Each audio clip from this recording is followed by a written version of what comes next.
Hey guys, this is Owen Malul, the founder of Krav Maga Evolution. Today we're going to introduce you to our new Krav Maga system and show you how can you benefit and learn quicker and more efficient self-defense than ever before.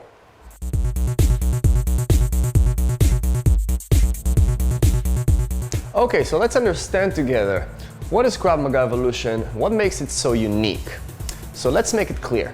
We're not here claiming we're inventing a whole new method because we're basing our system on the name Krav Maga, which Krav Maga basically means effective self-defense. Krav Maga is not a martial art because there's nothing artistic or traditional spiritual into it.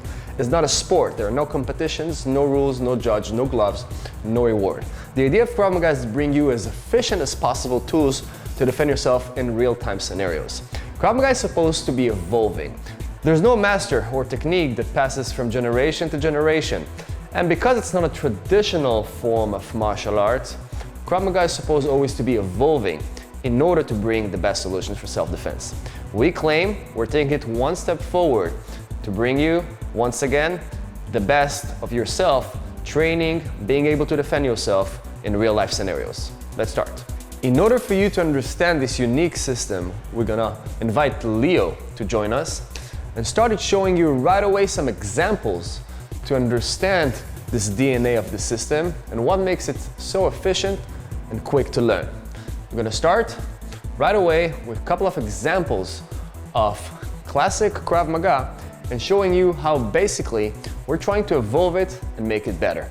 Let's take the most common scenario in a street fight. Simple swinging motion, could be a punch.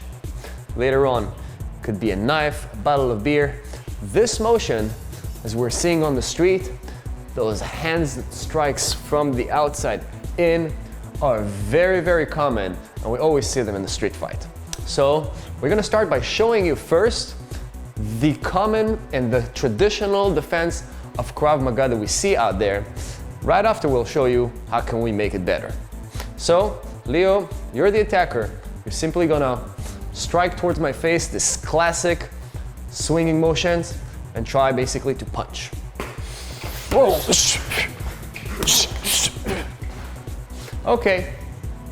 Now, what you guys were seeing is basically me reacting with the fan while he's punching me. Whoop. Right after punching or pump striking, let's do it from another angle. I stepped backwards because I was surprised. Okay, we claim that in self-defense, it's not always easy to understand what is his next move. That's why many times you're going to be simply surprised. The guy's maybe pushing you, and then, oh, this punch is coming, okay? Let's take it from another example, from another angle.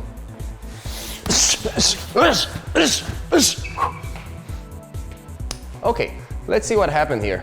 Here we have a very classic and tradition defense of Krav Maga. Against a punch, I simply reacted in my defense, gave a pump strike. Pay attention to what I did. Grabbed his hand, grabbed his shoulder, and gave knees to the groin, to the hand. I'm basically trying to take control out of it. We're gonna do about the same if there is a knife coming towards. It could be a defend and attack simultaneously. Wrapping, grabbing more correctly the hand, and from here, continuing. Now, me by myself, learning this defense, practicing through the years, over and over again, you start believing that this is the right technique to do while someone is punching you. Once again, the idea of Krav Maga is always test yourself, question yourself, and ask yourself, does this technique really work? Can I make it better? How do I become better? How do I teach better self-defense?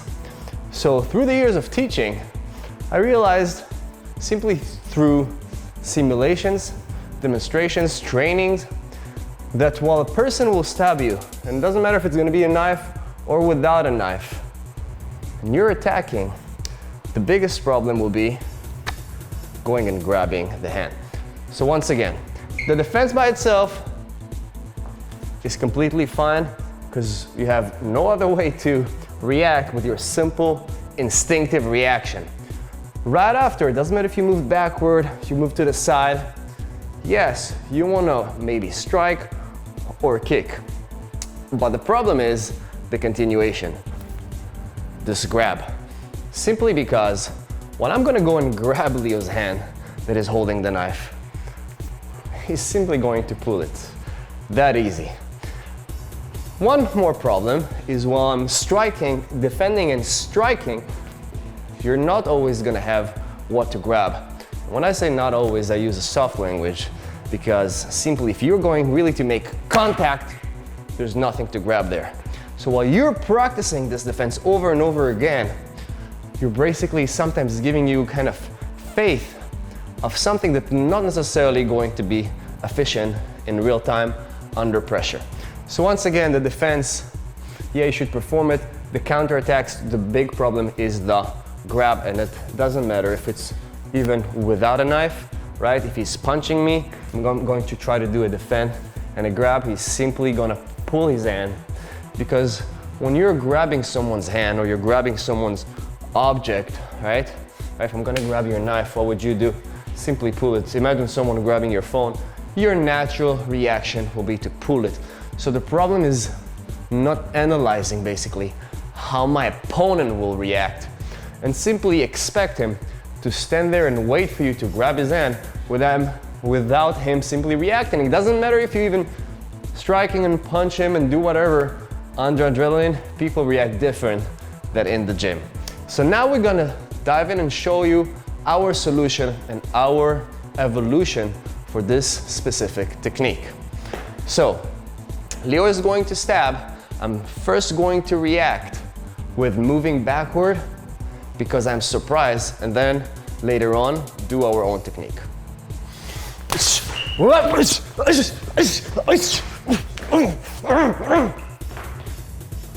Let's understand what happened here. I first reacted with moving backwards. Maybe gave a strike, maybe gave a kick. Okay? Now he's not gonna stop there. I cannot count, boom, on this attack to basically knock him out. If it happened, great. Maybe I was able to defend, run away, attack, run away. Perfect, but most likely this strike, or even if it's a kick to the groin, is not necessarily going to neutralize a very motivated attacker with a knife, or even someone who's going to punch. Remember, this is the same move exactly. So what we're claiming is after you move backward, he's gonna go again. And here we have something we call the dive in. See it from another angle. Okay, the dive in with a wrap. Okay, the difference of the dive in with a wrap than the grab, what we saw before, that the grab, first of all, is really hard to catch the hand while moving, while you're fighting, okay? And of course, Leo, as we said, can simply pull it. And the wrap, you're diving in and you're fully controlling this attacking hand, if it's with a knife or once again, if it's a punch. And Leo, try to pull the hand right now. Okay, he's gonna pull me because I'm connected, I'm anchored to this hand. And when he's gonna be pulling me, whoa, I'm gonna give him knees. He's gonna be pulling me, boom, I'll be able to give him knees and more counterattacks. And I don't really care about this knife, right? It might scratch me, it might cut me. We're not saying and not. There's no perfect self-defense always. The idea is be able to survive and go home alive. So from here, I'm gonna strike him till the knife will be on the ground. I'm not gonna look or going and disarm this knife, because here I'm taking again the risk of him pulling and getting again into trouble. To conclude, we show you the defense against the most common attack in a street fight, a swinging motion. We show you the difference of the classic and traditional self-defense move, grabbing the hand, explain the little problems, and show you our evolution and solution in order to defend yourself in a real-time scenario. Thank you guys for joining our Krav Maga class. You guys can stay tuned and check out our Facebook and YouTube page and learn more Krav Maga tips and lessons. Thank you.